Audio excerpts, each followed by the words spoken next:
bras for the longest time were designed by men, and now all these women are like popping up bra companies, and bras are all of a sudden a million times more comfortable. Like, how am I supposed to think about Bitcoin if my boobs hurt? I'm serious. What would you do if your balls were like had a wire poking in them all day long? That's literally what... I wouldn't wear that. Right, yeah. I know.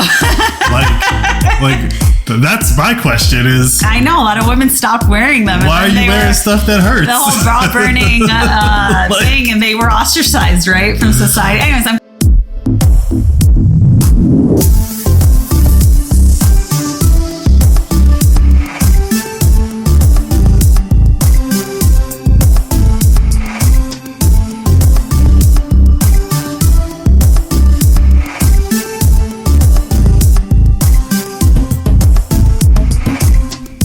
You're listening to the Flirting with Bitcoin podcast. I'm Mandana.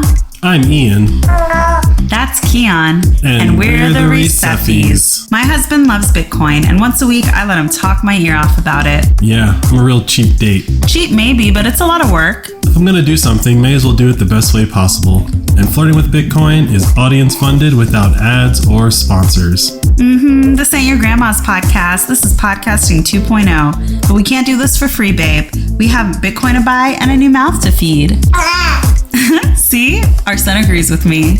If and when people enjoy the show, they can support us by giving us a review on Apple, Spotify, or wherever they're listening. They can share episodes on their social media, and of course, they can send us some money. Obviously, I prefer Bitcoin, and the best way to send us some is through our two favorite apps, Strike and Fountain. Let's explain how that works at the end of the episode for anyone curious. Sure, babe. But I still like real money, and so if you want to support us... Babe, Bitcoin is real money. Sure, but if you want to support us with old school money, go to flirtingwithbitcoin.com and subscribe. We offer monthly and yearly subscriptions that come out to less than $1 an episode. To all our fountainheads out there, keep making and sharing clips of the show to cash in on our bounty program. Make that money, honey. Y'all ready? Hey, Keon, you ready, baby? Let's go. Hey, babe. Hey, Mandana. Hola to Spain. Guten Tag, Germany. Good day, Canada. Hola, Brazil. Sawadee, Thailand. Good day, UK. Hola, Argentina. Buongiorno, Italy. And namaste, Nepal. And howdy to Texas. Howdy to Texas. And hello to all of our other listeners out there. What time is it, babe?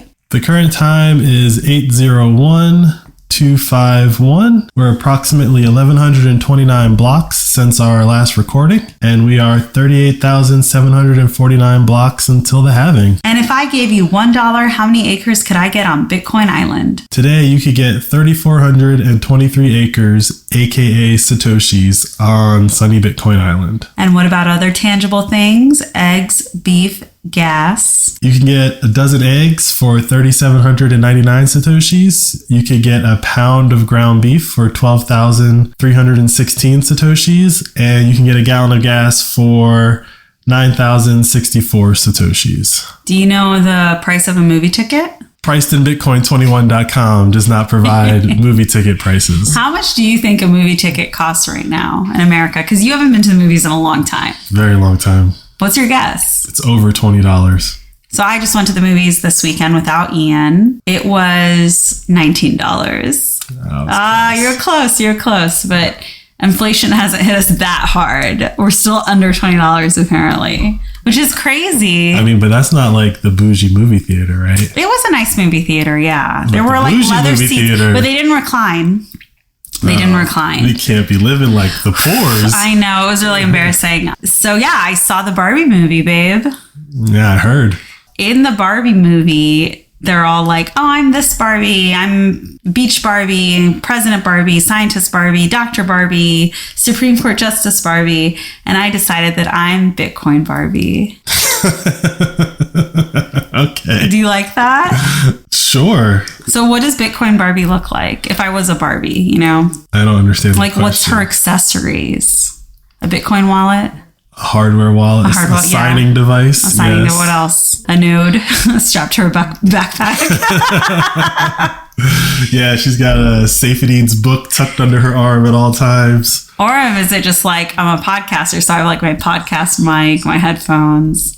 Not all Bitcoiners are podcasters. Yeah, but all podcasters are Bitcoiners? No. Not all podcasters are Bitcoiners. All podcasters in this basement. So yeah, if I'm Bitcoin Barbie, you are just Ken. And you don't get that joke because you haven't seen the movie. But Ken is just Ken. Yeah. But Barbie gets to be a bunch of stuff. But I say that because I've seen this clip a lot. Actually, one of our listeners made a reel of it on Instagram and tagged us in it. But it's like a conversation during the press tour of Barbie. And they're talking about, what makes up a Ken, or like what's a Ken's personality or whatever. And Margot Robbie, the producer and star of the movie, who plays like stereotypic Barbie, I think that's what she is, says, whenever, their husbands would talk about, certain stuff like Bitcoin.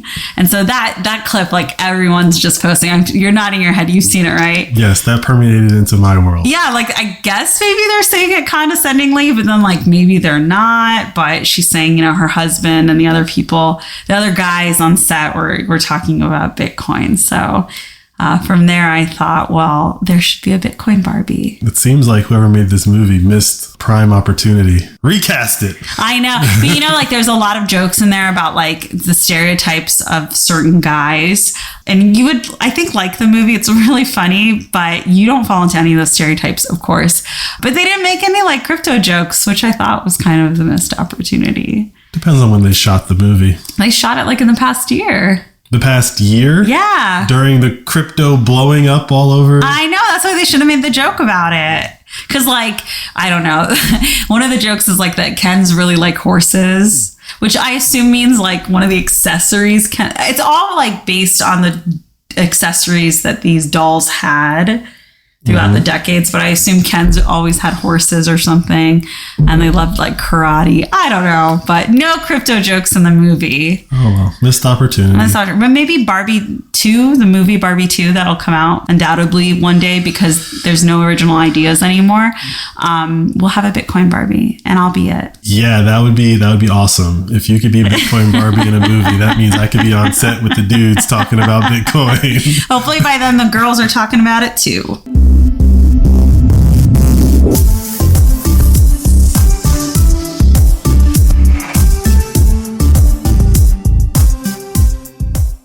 It's time for shout outs. Each week we give a shout out to the top boost since the last episode. This episode, 1% of all sats are being split towards Sparrow Wallet development. Want to explain splits, babe? If you send us 100 Satoshis, one of those is automatically sent to the Sparrow Wallet Development Fund. We don't touch it. We are not like passing it on. It's just a feature that Fountain provides. If you know other projects that you think we should fund like this, leave a comment on Fountain and I'll reach out to them and see if they have a Lightning node. Since we started sending splits to Sparrow Development, there's been 2 releases. So if you've given to our show, if you've supported our show in the past month or 2, you've helped 2 versions of Sparrow go out the door. Look at you. Good job, listener. But special shout out to Mere Mortals Podcast, Jason of Bitcoin, Zordon, and JPC BTC. Thanks for listening. Yeah, so the comment from Mere Mortals, apparently like they listen to our show. They're a podcast, right? They listen to our show. I know, it's really cool. And they were talking about on their show about our bounty program. So you've heard of me. Wow, someone's ego got stroked. No. You're like, are we famous now? That's so Ken of you, babe. Yeah. No, but it was kind of cool because, like, as I said when we started this, like, it'd be really cool to like normalize this idea of creating the circular economy and paying your listeners to do stuff via Lightning. There's no middleman. So if I want to pay someone 1,000 sats to do something, there's no like, what's your bank account? Which people don't want to give out. Yep, it's really cool. Thanks for listening, everyone. What's wrong, babe? I don't know. I guess I'm worried I'm not saving enough money in Bitcoin. Aren't we all? You don't seem worried. Like with most things, you just gotta set a goal and work towards it. But even with a goal, the price of Bitcoin changes so much, it's hard to keep track. I understand. That's why I created this Satoshi savings calculator. And how can that help? First, you decide how much Bitcoin you want to acquire. 1 Bitcoin. Great. Then you gotta decide how much time you want to give yourself to acquire that Bitcoin. Before the next halving, duh. That's also great because the calculator only lets you pick halving dates. Anything else I need to enter? Just how often you want to buy and which currency you want to use. Oh, so rather than buying it all at once? To loosely quote Desmond Tutu, if you want to save a whole Bitcoin, you gotta do it like you eat an elephant, one bite at a time. That's gross, Ian. But true. Focus, babe. Where can I find this calculator? The pod's website, flirtingwithbitcoin.com. Wait, you haven't been to the website yet? Let's get back to the show. Thank you so much for the info, babe.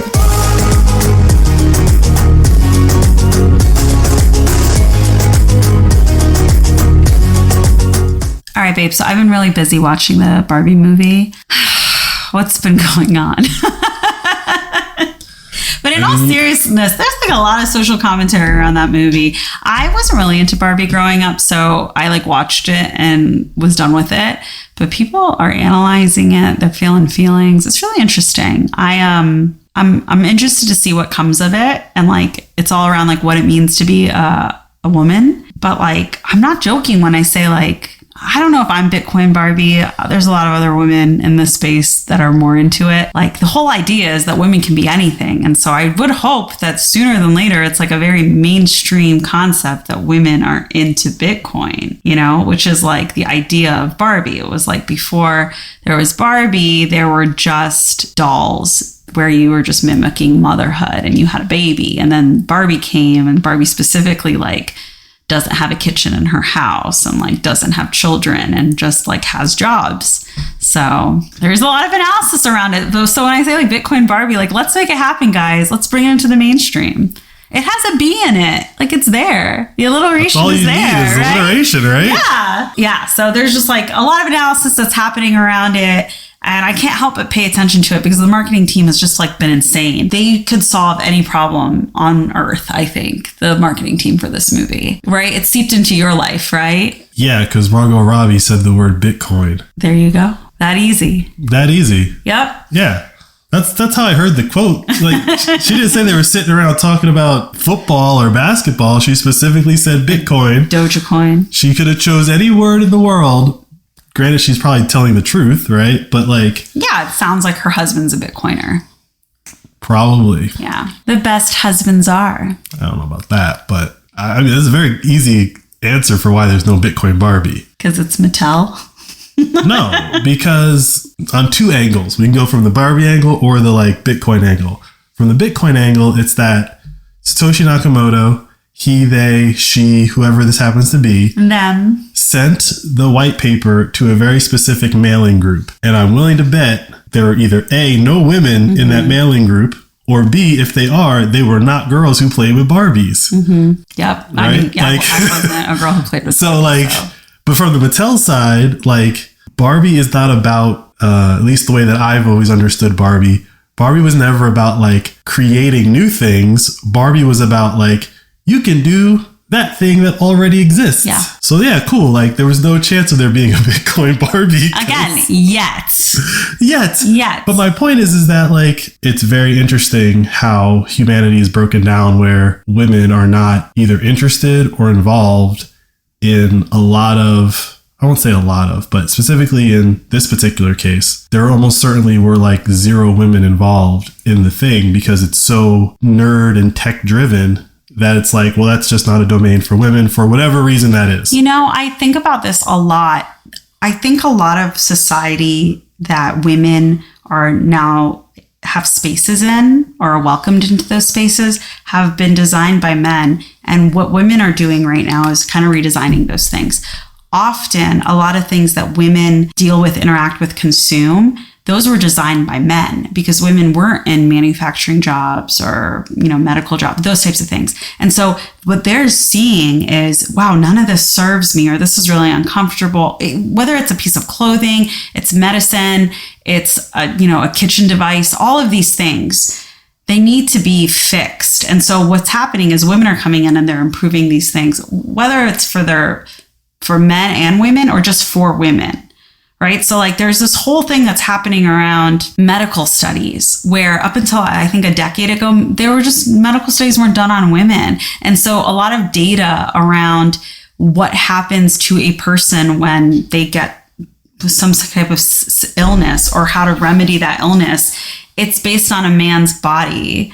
And so like just recently they're finding out, oh, well, that doesn't work for a woman's body. It's, you know, those sorts of things. Women are focusing on that. And so it's rare when a woman gets to just bypass those problems because they're trying to solve those problems for themselves and for other women in their life and then jump to real innovation, right? Not to say that women aren't also innovating. I think the younger generation is kind of like, all right, well, cool. The older generations of women have been doing this for a couple of decades. I can focus on more fun stuff that's interesting. Whereas I think even women my age, right, I'm like pushing 40. I'm just trying to fix the now. I'm trying to fix the stuff that I deal with right now. So it's just, you know, there's a lot of catching up that women have to do now that they've been in the workplace for a while and they're allowed to be in science labs. They're allowed to be in courtrooms. They're allowed to own property, have bank accounts. There's, you know, like give women some credit. Like it's so fascinating to find out like, right, bras for the longest time were designed by men. And now all these women are like popping up bra companies and bras are all of a sudden a million times more comfortable. Like, how am I supposed to think about Bitcoin if my boobs hurt? I'm serious. What would you do if your balls were like, had a wire poking in them all day long? That's literally what... I wouldn't wear that. Right, yeah. I know. like... That's my question is... I know, a lot of women stopped wearing them. Why are you wearing stuff that hurts? The whole bra burning thing, and they were ostracized, right, from society. Anyways, I'm going off on a tangent, but like... Very much so. In all seriousness, these are the places my mind goes. And so we got to touch base once a week, and you tell me what's going on with Bitcoin. So I can remain and hold the title of Bitcoin Barbie that I've just, you know, dawned on myself this week. What's up, baby? So even Bitcoin Barbie needs to be informed on Bitcoin. Who's the Ken now? I am the Ken. I'm Bitcoin Ken. You're Bitcoin Barbie. Ian's Bitcoin Barbie. It makes sense. He's so pretty. Anyway, right. So we got a little bit of Nostr news, and then I have a list of stories. Maybe we'll do all of them. Some will just. I just want the interesting ones. Yeah. So first, we'll start off with some Nostr news. So is Nostr changing their logo to X? No. It's kind of like Stack Overflow. And if you don't know what Stack Overflow is a place where pretty much computer programmers go. They post questions about how do I do something.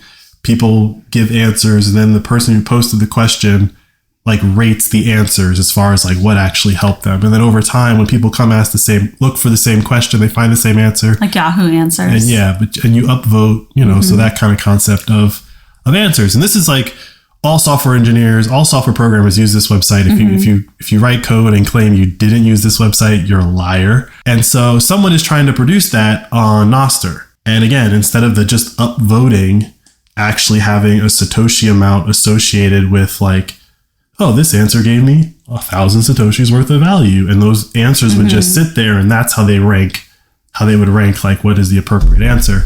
So someone's trying to do that on Nostr. And I think that's like another example of someone just saying, hey, there's a system that exists. It kind of works, but if we add Lightning and Satoshis to it, it kind of works a little bit better. So it's a value for value model. Yeah. So Stacker News kind of revamped Hacker News and or Reddit. This would be going after the other very heavily trafficked by nerds and techies and stuff, Stack Overflow. So that's just really cool to see. Like, it's very similar to how when we got mobile phones, everyone had to rebuild their websites into apps. But it was usually the same company that did that, right? Now we're in this other cycle where it's like, oh, I see what your app is. And I'm just going to copy it and replace this stupid liking system with these ephemeral likes that just sit in a database and do nothing, and replace them with real money. boom, I have a product. All right, babe, what are we doing? Pick one. Let's do it. Literally, there's tons. You go find any website that has a rating system, and that's hotornot.com. Okay, like maybe not hotornot.com, but like OnlyFans. OnlyFans, right? Yeah. Now, OnlyFans got in a bunch of trouble because they were, like taking in money and paying out these women that some would argue are prostitutes. And so if you're paying a prostitute, that kind of makes you like this digital pimp. And so their whole banking situation in the very beginning, and I think still kind of going on to this day, is like very tenuous. Like you can have fans, but... Just to be clear, male prostitutes are on OnlyFans as well. I just said prostitutes. Oh, you said women. The point is that if you were to take OnlyFans and just replace that whole marketplace with Bitcoin, that whole legal tenuous situation disappears. Let's do it. Because you're not moving dollars, euros, or just feetfinder.com. Or Feetfinder. So I just think it's a very interesting, like, people are starting to pick up on this, and I don't have the time to sit down and like build out the list of all the sites and then rank them from like user bases and like what would you really be improving, like, but someone's doing that right now.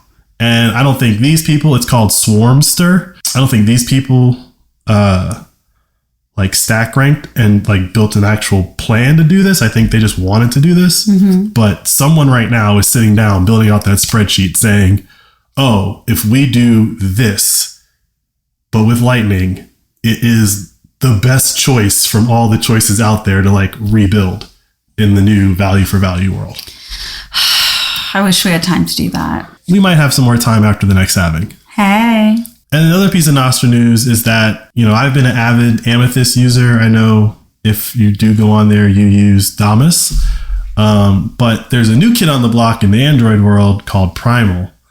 And it doesn't have the Lightning stuff built in yet because they're just releasing it. But it definitely feels better than Amethyst. I'll say that, right? It feels better. It's smoother. It's got a better design, right? It feels more like you feel like you're using like an Instagram or a Twitter kind of interface. Again, I'm not shitting on Amethyst. Like, it's great. It has a lot of features in it. But there's just something primal about this app that makes it feel... You're so easy. Yeah, it makes it feel good, Gotcha. Right? Got him. But the cool thing about this, though, is that they were funded by a venture capitalist company that only funds Bitcoin companies. Okay. So, like... They have the resources. They're not a one-person team. They're not a one-person team. They have the resources. They have... This is like inside baseball, but like, if I recall correctly, the company that invested in them, most of the very popular Bitcoiners are involved with that fund in some way, somehow. To go off on a tangent, apparently like half of the users or a third of the users of Threads, Instagram's new Twitter, have logged off. They were never logged on. Yeah. Right? Like... So it really does feel like... Zuckerberg's a scammer. Oh, yes, he is. But I'm saying I really do think it's the slow death of that type of social media. Primal isn't doing anything that anybody existing isn't doing, right? They're doing exactly that. It's just they removed some things that make those other products, Facebook definitely, Twitter increasingly, and TikTok by design, like creepy. Yeah. Right? Nostr kind of disincentivizes you to add that creepy layer to your app. Yeah. But the Primal guys, like, they had a website and they open sourced that, so anybody can go just take their code and make your own Nostr web-based interface client now. It's you just copy paste, put your logo on it, boom, done. We can have the Flirting with Bitcoin Nostr viewing website if we wanted to, very easily. That's something that Facebook would never do. They're never given away like, here, go make your own Facebook clone. Right? And then innovate on top of that. You don't have to build that. We did the hard work. Yeah, right? I understand the difference between the two. I just think that people are less interested in a place to post a sentence. And I think how you've described Nostr is going to grow is like going to work beyond that. But I think the whole tweeting, whatever you want to call it, if Threads wants to call it something different, I know there's some like exclusive and like only one. I don't think people are interested in this anymore. I think people are interested in social media. Yes. I think they're definitely interested in social media. I think people show that they're not interested is that they try new things, right? But Nostr itself is not social media. Yeah, I agree. Like, I'm talking just generally. I do not think that Twitter improving itself is going to get more people on Twitter. And I don't think there being a new version of Twitter on Instagram was going to get more people on there. And we're seeing that actually play out. Yeah, like people those hopped lines on have there been first. drawn. Yeah, people hopped on. They were like, I'm going to go back to posting pictures of my food. Yeah, I mean, they basically, these social media companies have become like digital countries. And when you leave one and go to the other, you may as well be an immigrant. It's like, I don't know how the Twitter customs work over here. Like, I don't know Twitter. I don't know TikTok. I don't know Instagram, right? Everyone's already had those in front of them. They've been offered those as a choice, and where you land is what you've chosen. No one from Twitter was going to go to Threads and be like, it's better over here, guys. It's like, that was never going to happen. So it's very interesting that they even did Threads. Well, I think a lot of people on Twitter are already on Instagram, because what people used to do is they used to post a picture of their tweets on Instagram. Probably. Yeah, you're not on Instagram, so you don't know. But yeah, so I just think like social media, they all built their private Nostr, and only they determine what gets built on it. And that's why you see like Facebook creating Threads, or Twitter creating some photo thing. Well, that's just Instagram, right? Like, they can only duplicate each other. But with Nostr, it's just like a protocol to communicate data. And we're seeing like, you can build Stack Overflow. It's not just social media. Like, you use the same plumbing for different ends. And so you same means for different ends. And I think that because it's an open protocol, the next series of apps that are like everyone's using, 3 out of 10 of them are going to be Nostr, and you won't even know. Yeah, I agree with you. And it'll just be like, it'll start making people beg the question, like, why doesn't that other app do this thing? After people like accept and expect the value for value Lightning transfer concept, the next one that they're going to start questioning all these other apps for is your account. Like, people getting banned from Twitter, people getting banned from Facebook. Like, that's possible on these platforms. No one can ban anyone on Nostr. Also, like, getting your identity stolen. I mean, your identity will still get stolen on Nostr, right? Like, if someone gets your private key, that's you. But you have recourse, which is, hey, everyone, this is no longer me, right? Because it's not like they can change your password, right? That's when you get your identity stolen in the current system, someone can go in and change your password, and you can't even say, hey, that's not me. In this world, in the Nostr world, in the cryptographic world, like, they can get your private key. Oh, crap, they got my private key. They did something they shouldn't do, but I also still have my private key. Hey, world, this is not me, right? And so, like, even that is a better experience for everyone involved.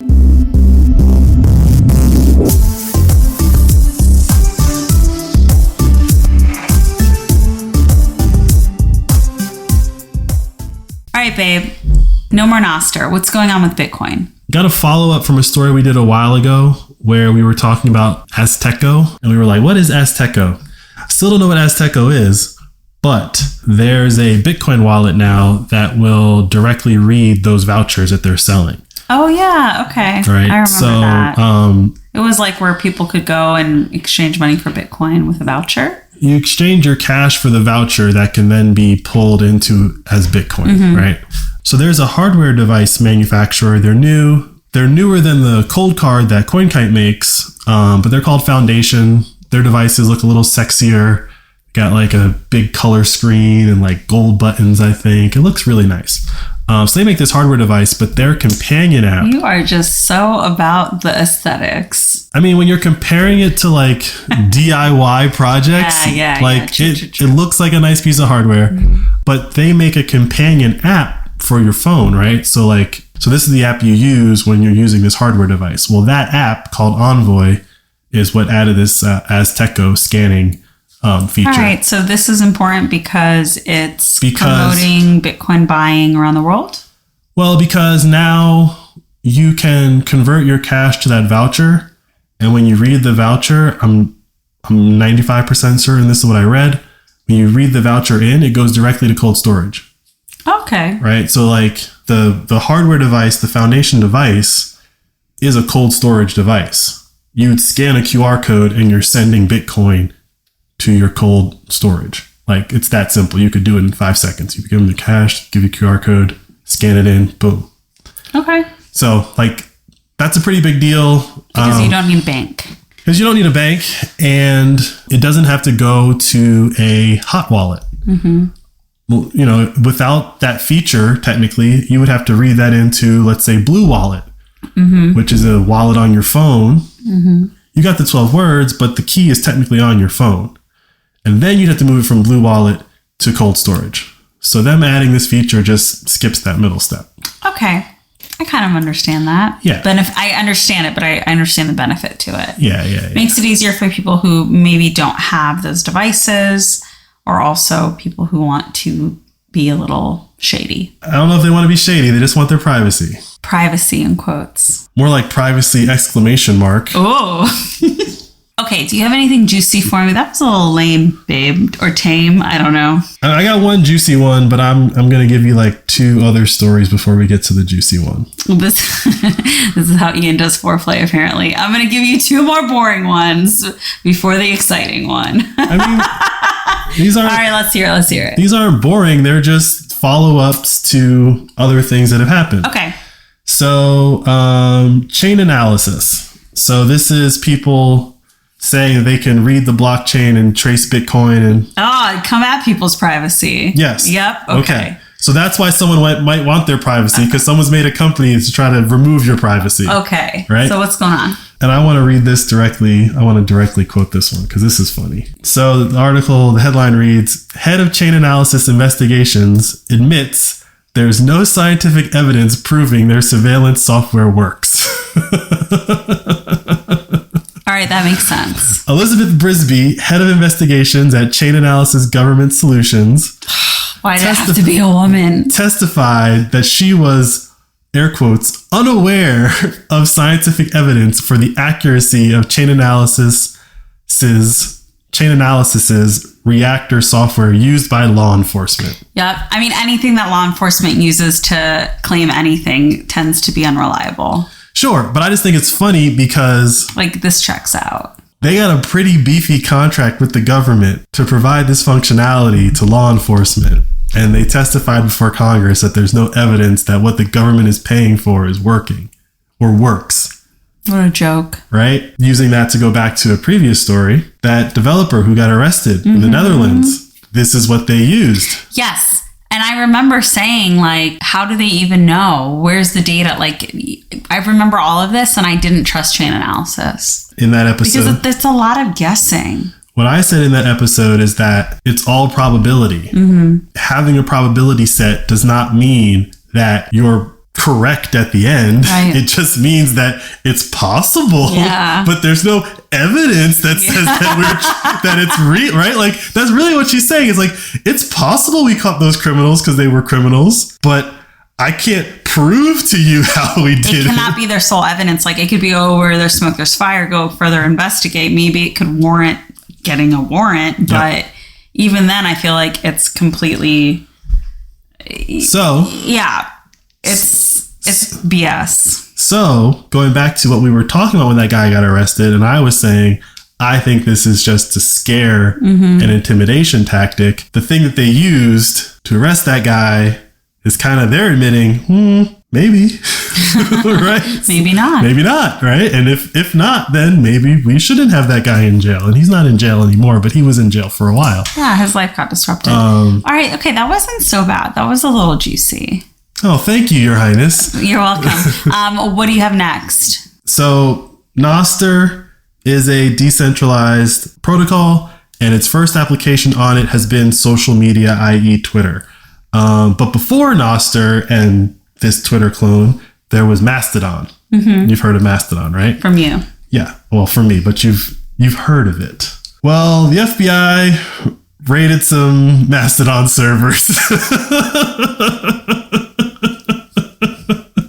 Why? Yeah. Because in Mastodon's setup, there is a centralized server. It's not decentralized. Someone has a server somewhere, and I own the keys to it. It's like my mini Twitter, and you can connect to it with your username and password, but I can kick you off whenever I want to. That's like the value proposition of Mastodon. Well, that server that you're running hosts all the things that all the people that have connected to your server have shared. Mm-hmm.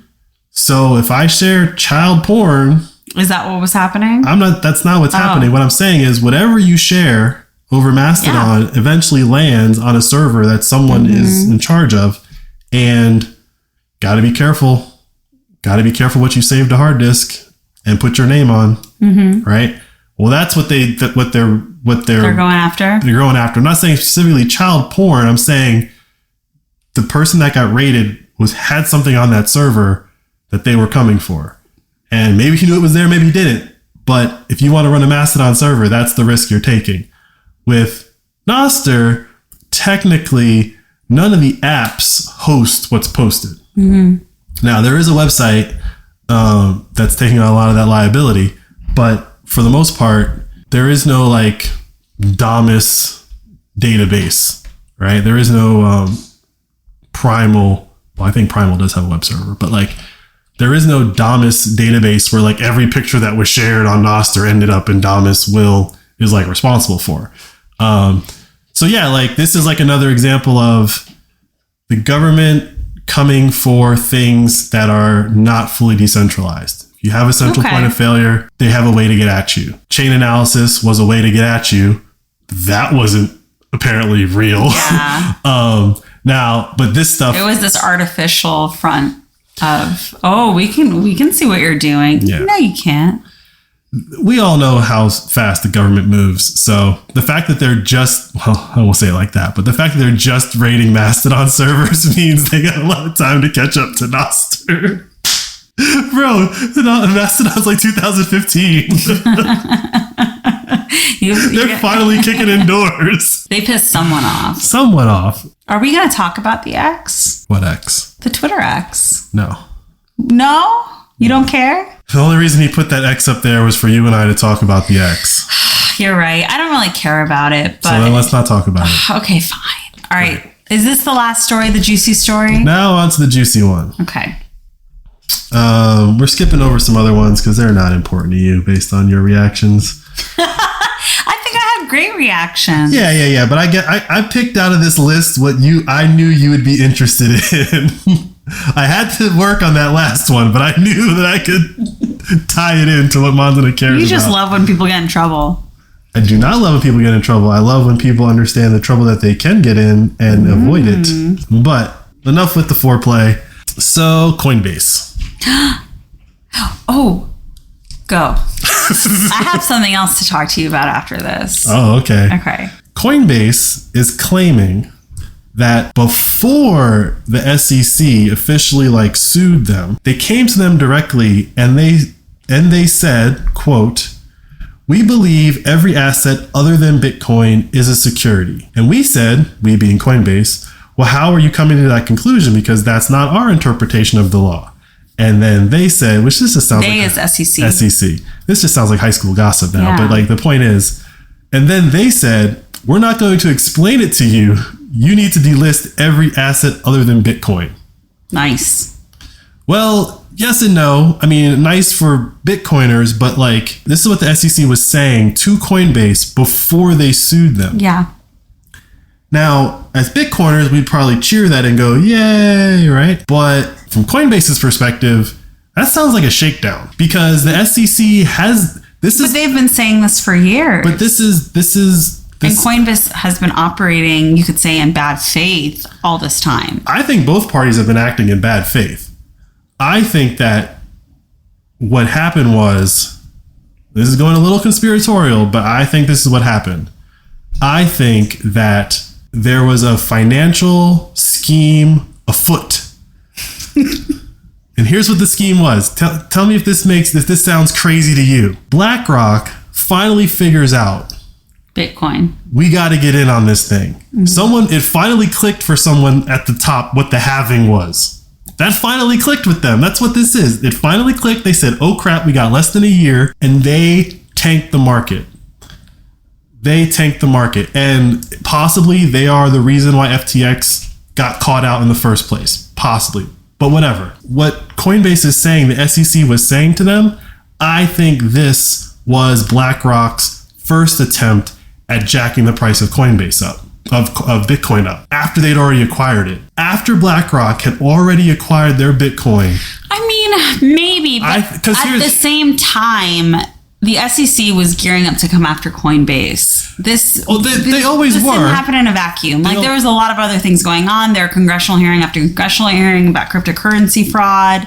It's hurting a lot of Americans. But why is it happening right now? Why did all of this happen? Why didn't it happen a year ago? Why didn't it happen 2 months ago? Like, that's my point. Or why isn't it happening 3 months from now? Like, that is also my point. Right. If it happened 3 months from now, it would still be before the halving. It's just something that needs to get done. Right. But what I'm getting at is that all of the, we'll just call it revelations of the major players of the American financial system all pulled their levers within 3 to 6 months. That's what I'm getting at, is everyone made their move in the same period of time. I don't know. I understand what you're saying, but having this podcast now for a year and a half, and we've been talking about it, the crypto crash that happened last year, it's like, I think all of these things are playing out in the order that they're expected to and the time that they're kind of expected to. All of this is a huge mess, and there's a lot of companies that are falling apart, like FTX. And if they don't go after Coinbase, they're letting Coinbase get away with it. They've been up until this point, but now they're like, it's done. And I don't think Bitcoiners, look, if Bitcoiners or you specifically want to have conspiracy theories around this, like, fine. But ultimately, Bitcoin and these other cryptocurrencies are different. And if they're coming and saying that, like, that's what you wanted a year ago. I'm not arguing that point. The point that I'm really trying to point out is that the crypto crash of the summer and everything that, like, kind of fell out of that, NFTs fell off the board, DeFi kind of collapsed, like all these other things that were based off of crypto, they were all already crashing, right? They were already like, people were already like, I'm out, right? Okay. There was no more, in my opinion, there was very little bottom left for like crypto. Crypto was dead, especially after FTX. It was dead. You got Shaq ducking sheriffs trying to serve him for court papers, right? Like, he's a very, you can't hide Shaq, right? Like, Shaq trying to hide is like silly. But my point is that, like, there was no more room left for crypto to fall. So to come to Coinbase and say, like, remove all this stuff, it's like, bro, like, everything's already happened. But wasn't Coinbase going into all of these agreements with, isn't BlackRock in agreement with Coinbase? Yes. Yeah. BlackRock's holding, Coinbase is going to be the holder of all of BlackRock's Bitcoin. Right. And they didn't come through and say, we're done with everything but Bitcoin. Who? Coinbase. They were still selling other crypto. Right. But my point is that if the SEC didn't come in and say, stop it, they were never going to stop. And, like, to drive up the price of it. I mean, look, all of these things can be true at the same time. Your conspiracy theory could be true, but at the same time, all of this was needed to play out anyways. You cannot let Coinbase continue to sell garbage coins to Americans. There's a difference between letting Coinbase sell garbage coins to Americans and not, like, the final sentence is the point that I'm making the most emphasis on here. We're not going to explain it to you. Just do it. That's what they said to a company. We're not here to explain ourselves, because even though we haven't, which that's debatable, but like... I thought they have. I thought they went into detail about why, no, for example, Ethereum is a security. The lawsuit that they eventually filed against Coinbase was their explanation. Mm-hmm. But what was preceded before that is, we're not going to explain ourselves, do this or else. That is what I'm hearing. I'm not a fan of Brian Armstrong. I'm not a fan of Coinbase. What I'm also not a fan of is the government going to a company and saying, without any explanation, do this. I don't think that's what it is, though. It's saying these are securities, and them saying, well, we disagree with you. And it's like, well, we're saying they're securities. Get this done. Right. It's like, not my job to do your homework. I've made the decision on what this is. Right. I realize that I'm defending Coinbase here, and I don't want to. But the thing here is that when they're making this statement, the SEC was in court arguing about whether or not something else was a security, and they weren't winning. It was not defined whether or not what has been going on. Like, we all as Bitcoiners are like, yeah, that's all a security, like, shut it down. But if you're in court losing a case... Losing what case? SEC was suing Ripple. What's Ripple? Another coin? Another coin, right? And so they were in court. And did they lose that case? Apparently, it came out 50-50. Okay. So the judge said there were 2 sales of... Their token is called XRP. There was 2 sales of that token. The first sale was to, like, insiders.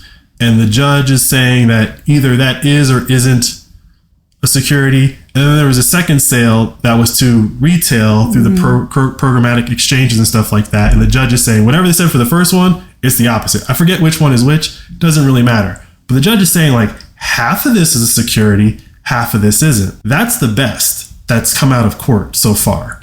And so the SEC is saying we're not going to explain it as they're losing a case in court. That's what I see in this story is they saw they were losing and they tried to bully them into agreeing to bolster their case that they were losing. So is Coinbase fighting this? I mean, they've been fighting it since so it'll come out. Right. But that's like, I don't want to defend Coinbase because I wish that they wouldn't sell all those coins. But I think the other side is also important to point out, which is the government is trying to bully you into making a change in your business that I don't think they necessarily had to at the moment that this conversation took place. Now that court case has come through and that 50-50 ruling, like, there's some of the explanation, but to just say we're not going to explain ourselves, like, just do it. Like, that's not how this place is really set up. U.S. government, baby. Well, that's how they like to operate. Yeah. But that's not how this place is set up. Coinbase wants to push back, let them. And I think they will. I mean, they're Coinbase. They got a lot of money. Worst case scenario is they'll just pay the fine and just keep operating as they want to. That's how this country works. Episode is going well, yeah? I think so. Wish I had the time to make some clips to promote it. Yeah, but you don't. That's why we pay our listeners to do that. How does that work again? When someone makes a clip on Fountain, we send them some sats. But give me the fine print, baby. It's $2.50 for the current episode and $100 for the older ones. And also if they tweet it out, right? They gotta use the hashtag Flirting with Bitcoin Clips and post it on Nostr for me to see it. Then I'll zap those same amounts. That's pretty generous, babe. Our listeners are pretty generous with their time making the clips. Well, isn't this just a lucrative love fest for us all? More like it pays to listen to the Flirting with Bitcoin podcast.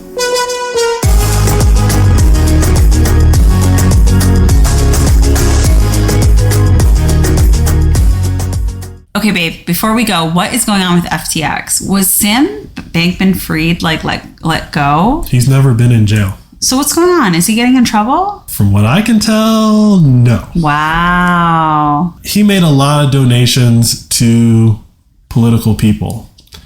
And the bigger of the charges, I think, it was from the political angle. Like, these are illegal donations and stuff like that. And apparently those charges got dropped or in the process of being dropped. People are mad that they're being dropped. So, like, they're appealing them being dropped. But this is also happening as, like, Hunter Biden had some plea deal that was, like, inappropriate to the judge. And I hate that word. Is it the same judge? Different judge. But, like, judges are... in these 2 cases, and I think just in general, like, looking at what's going on and saying, like, what is this?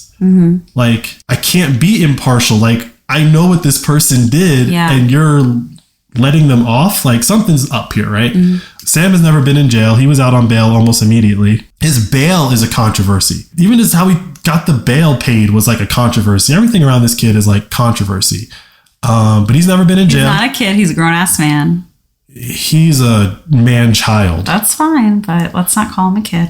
None of his accomplices are in jail. They're all just out and about. Maybe they got some of their money seized, but, like, I know his accomplices haven't turned over any money as far as I've heard. So all I'm hearing is today in the news, no one's being held accountable for anything. Yes, we live in a zero accountability society. All right, so what rules are we going to break tonight, baby? You know, I was thinking about this the other day as I was sitting at a red light and there was no cars around. And I was like, I could just drive through this red light. And I just sat there and I waited. I waited for it to turn green. There's still no cars, and I drove on. When I was in the Air Force, they used to say, like, integrity, I'm just going to say, is doing the right thing when no one's around, when no one's looking, right? I don't think we live in a society where, like, people have to follow the rules. Like, I don't. Like, I think unless there's a monetary penalty that's tacked onto you immediately, no one really follows the rules. They just live their lives the way they think they want to live their lives. Hoping they don't get caught. Hoping they don't get caught. Yep. Right? And some of the rules I think are necessary, you know, like no murder. That's a good one because I don't want to be murdered. But then some of the rules are just so comical that I don't blame anyone for not following any of the rules. What's the funniest rule you can think of off the top of your head? Before COVID, I probably had a different list, but COVID just gave me a list that was like, give me one. Give you one. I saw, it was a meme, but it still proves the point. People in a pool doing water aerobics with plexiglass in front of them, like during COVID, right? They had blocked off the pool with plexiglass. And these people are literally doing water aerobics with a mask on, with a freaking plexiglass thing in front of them. Those people were just following the rules. Someone said, if you want to do this thing today, this is what you have to do. And they didn't think that was crazy. They just did it. I saw a lot of that stuff over the last couple of years. And it's like, man, not all rules are meant to be followed. Like sometimes you can just call bullshit and walk away. And I'll admit, like, I was very shocked at what I saw people go along with that I still see people go along with today. Like after COVID, they've said COVID is over and you still see people driving around in their cars by themselves with a mask on. Mm-hmm. Like part of that is just insanity because they're not thinking through what this actually means. But also I would just argue like that was traumatic where like it made people just break down their reasoning and say, this makes sense. Or just what are the rules today? I'll just what are the rules today? Exactly. Right. Yeah. So like that's really where I think we are. And that's why you can see things like SBF and Hunter Biden go down and know that they're not going to be held accountable because it's like, well, only chumps follow the rules. Or a lot of these rules are made up. They don't really matter. When you violate these rules, the consequences aren't that big of a deal because a lot of people are breaking these rules. Exactly. Yeah. So like SBF like lost, air quotes, because they know where it is. He lost like $10 billion. I work at a financial company. If I take like $5, I'll get fired. If we don't pay like $500 in our taxes, they'll come for us. Yeah. So like, I think there's like, a different set of rules for different people as well. But the point here is like the only reason that you're able to break certain rules is because other people have to allow you to break them. And so this guy SBF, and I won't make this anything political about Hunter Biden, but like, and Hunter Biden, like, and everyone kind of already knowing just from how everything went down, they're not going to be held accountable. Like that is not that person is just a person that's not accountable to anyone. There are a group of people that are enabling the fact that they're not held accountable. And I think those are the people that we need to really focus on when we say like, how is SBF just walking around? It's like, okay, technically the legal system says he can walk around if he posts this bail that the judge set. Oh, okay, that makes sense. Like, yeah, we believe in bail and all that fun stuff. Then you go look at the bail and it's like, wait, it was $50 million and he put up $4 million. He didn't even pay bail. Yeah. What are you talking about? Like, even the bail is like corrupt. So like when you hear the other people say like, oh, cash bail is like racist, it's like, I don't know if it's racist, but there's some people that don't pay the full amount and get out.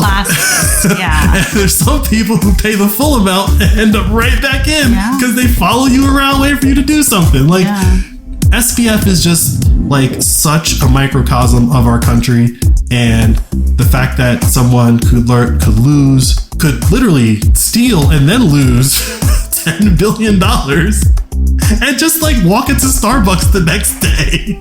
Like, have you no shame? Even Bernie Madoff had the respectability to like hide from public. You know, it's like the constant reminder or reinforcement. The money's not real. The money that he lost isn't real, right? Like that money's not real. That money's not real. But you know what's real, baby? Surprise me. My love for you and Bitcoin.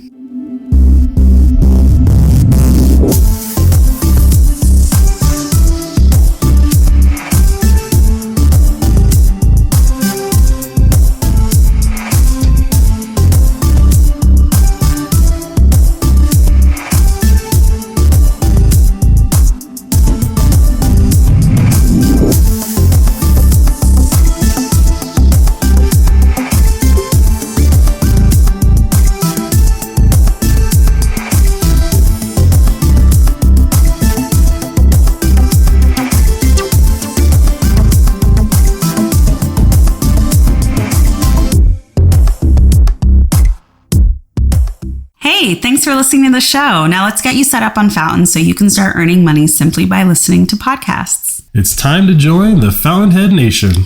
Go to fountain.fm to download the app onto your phone. Once you've installed the app and have set up your account, search for Flirting with Bitcoin and follow us. You should also be able to find and follow every other podcast you listen to as well. Listen to our show and episodes from your other favorite podcasts to earn your first sats, which are fractions of a Bitcoin. And keep an eye out for our promoted episodes on Fountain's homepage. We promote every episode so you can earn up to 100 sats just for listening. Yeah, that's right. Your attention's valuable to us. You're not just a set of earballs we've collected for advertisers. You can use the sats you've earned to send us a boost, which is like a little payment with a message. We are very active and respond to almost all the boosts we get. Every episode, we also give a shout out to the top boosters from the previous episode. And if you want to support us or other podcasters with more sats than you earn, you can top up your Fountain wallet with a bank card or a Lightning transfer from apps like Strike or Cash App. The easiest way to learn is to just get started. If you have any trouble or questions, go to support.fountain.fm. The team is extremely helpful and responsive. That's it. Now you're all set up for podcasting 2.0.